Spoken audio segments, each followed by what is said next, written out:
اعوذ باللہ من الشیطان الرجیم بسم اللہ الرحمن الرحیم۔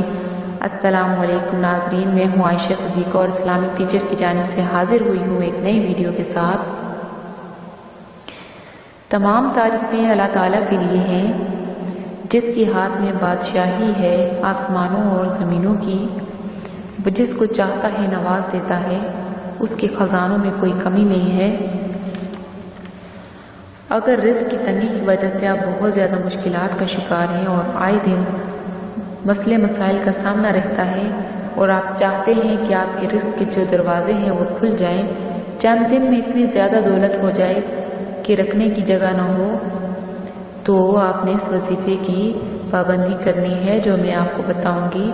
آج کل رزق کی تنگی کی وجہ سے بہت لوگ پریشان ہیں، کچھ ملازمت کی وجہ سے، کچھ کاروبار کی وجہ سے، جن کے اپنے کاروبار ہیں ان کی ترقی نہیں ہو رہی اور نقصان ہو رہا ہے بہت زیادہ۔ اگر آپ اس وظیفے سے فائدہ اٹھانا چاہتے ہیں تو 5 وقت نماز کی پابندی کریں، اپنے دلوں کو صاف رکھیں کیونکہ اللہ تعالیٰ دلوں کے حال جانتا ہے۔ آج میں جو آپ کو وظیفہ بتانے جا رہی ہوں یہ بہت ہی زیادہ برکت والا اور عظمت والا ہے۔ وظیفہ یہ ہے کہ صبح فجر کی نماز کے بعد آپ نے سورہ اخلاص پڑھنی ہے 1100 مرتبہ۔ سورہ اخلاص یہ ہے اعوذ باللہ من الشیطان الرجیم بسم اللہ الرحمن الرحیم قل هو اللہ احد اللہ الصمد لم یلد ولم یولد ولم یکن لہ کفوا احد۔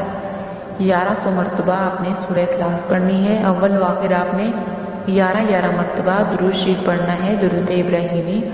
اعوذ باللہ من الشیطان الرجیم بسم اللہ الرحمن الرحیم اللہم صلی علی محمد وعلی آل محمد کما صلیت علی ابراہیم وعلی آل ابراہیم انک حمید مجید۔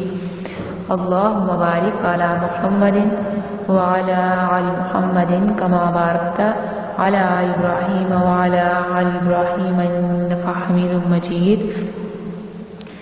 یہ آپ نے پڑھنا ہے، انشاءاللہ کچھ ہی دنوں میں امیری میں بدل جائے گی، ساری جو تنگی ہے آپ کی وہ ختم ہو جائے گی، رزق میں کشادگی ہو جائے گی۔ رسول صلی اللہ علیہ وآلہ وسلم نے فرمایا ہے کہ جب گھر میں داخل ہو تو بلند آواز میں کہو السلام علیکم اور پھر سورہ اخلاص پڑھو اور پھر مجھ پر درود بھیجو۔ رزق کی جو کمی ہوگی، جو تنگی ہوگی وہ بالکل ختم ہو جائے گی اور اللہ تعالیٰ روزی میں آپ کے رزق میں برکت عطا فرمائیں گے۔ اور اگر گھر میں کوئی موجود نہیں ہے تو خود پر سلام بھیجو، سورہ اخلاص پڑھو اور پھر مجھ پر درود بھیجو۔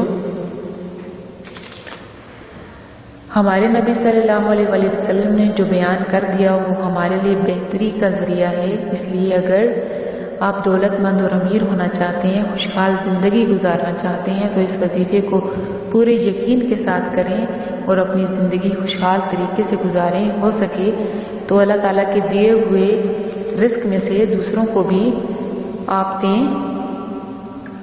ہر انسان خوشحال زندگی گزارنا چاہتا ہے اور بغیر دولت کے یہ بہت مشکل ہے۔ حضور صلی اللہ علیہ وسلم نے حضرت جبیر رضی اللہ تعالیٰ عنہ سے فرمایا، کیا تم چاہتے ہو کہ جب تم سفر کے لیے نکلو یعنی اپنے کام پر جاؤ تو اپنے ساتھیوں سے بہتر حالات ہوں، تمہارے آس پاس کے جو لوگ ہیں تمہارے ان سے زیادہ تمہاری آمدنی ہو؟ تو انہوں نے کہا جی بالکل۔ آپ صلی اللہ علیہ وسلم نے فرمایا جب تم کام پر جاؤ تو جانے سے پہلے سورہ اخلاص پڑھ لیا کرو۔ حضرت جبیر رضی اللہ تعالیٰ عنہ رسول صلی اللہ علیہ وسلم کی خدمت میں حاضر ہوئے اور کہا آپ صلی اللہ علیہ وسلم نے جیسا بتایا تھا میں نے ویسا ہی کیا، میں نے اس سورہ اخلاص کو بکثرت پڑھتا رہتا ہوں، میں بہت زیادہ مالدار ہو گیا ہوں۔ اللہ تعالیٰ ہر انسان کی، ہر مسلمان کی جائز حاجات کو پورا فرمائے۔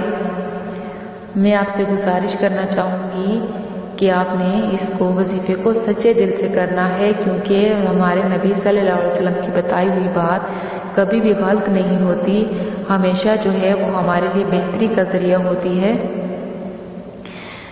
ہمارے چینل کو جس نے سبسکرائب نہیں کیا برائے مہربانی ہمارے چینل اسلامک ٹیچر کو ضرور سبسکرائب کیجیے، ہماری ویڈیوز کو زیادہ سے زیادہ شیئر کیجیے اور مزید اچھی ویڈیوز کے لیے دیکھتے رہیے ہمارا چینل اسلامک ٹیچر۔ دعاؤں میں یاد رکھیے گا۔ انشاءاللہ پھر حاضر ہوتے ہیں ایک نئی ویڈیو کے ساتھ۔ اللہ حافظ۔